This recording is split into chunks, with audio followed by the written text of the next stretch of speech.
There are a couple of things that you might want to know before spending any money on this filter, so keep watching this video to make sure this is going to be the right fit for you before you buy. I am running two different filters right now. I'm still having problems at keeping my water clean. So I'm going to install this, let it run for a while, and then show you the results. Because as you can see right now, there is a lot of debris and we don't want that. I love the fact that you can make this by your own. So I'm adding some of my old bacteria in there for they to grow faster. And you will have three different levels of filtration with the sponge, carbon activated filter, and the rocks for growing bacteria.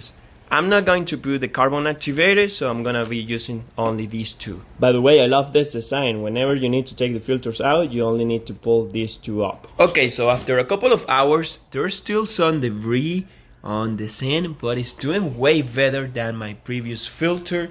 And there are a couple of things that I want to show you about this. The first one is that the current can be very strong, and that's why I'm adding this sponge here. So if you have the same problem, it can be easily fixed by just doing this. But you can also clap that there. If you move it there, the current is gonna be, or the water flow is gonna be all the way to the left. Also keep in mind that I got a 70 gallon filter and this is a 45 gallons tank. That's why the current seems to be strong, because this is a bigger filter than what I actually would need for this tank. The current might not be a problem for me because it's actually helpful for the debris, but I got a betta fish in this tank and he doesn't enjoy big currents like that. That's why I'm adding this. And problem solved. No more current anymore.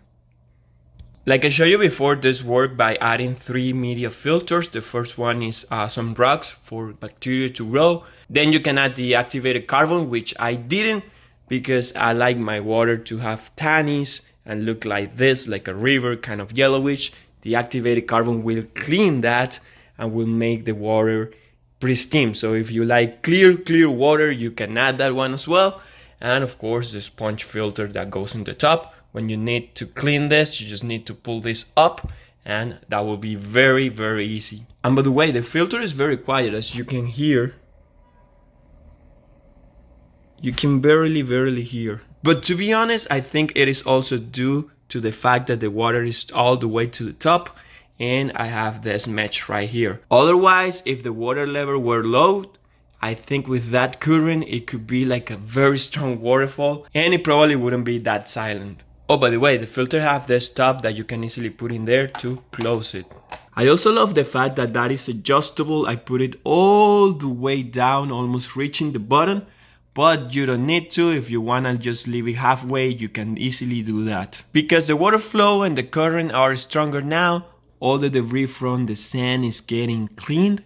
And that was actually my idea. That was the reason why I picked this 70 gallons filter for this 45 gallons tank, because I am lazy and I don't like the fact of being vacuuming the sand very often. So if it can be just like this, that would be perfect. There's a little more over there, but it's way better than how it was before. So yeah, if you were thinking about getting this filter, all I can say to you is go on and give it a try, because chances are you are going to love it. I'm really impressed how strong it is, and I definitely recommend it. I was running two filters before, but this one alone is doing a better job.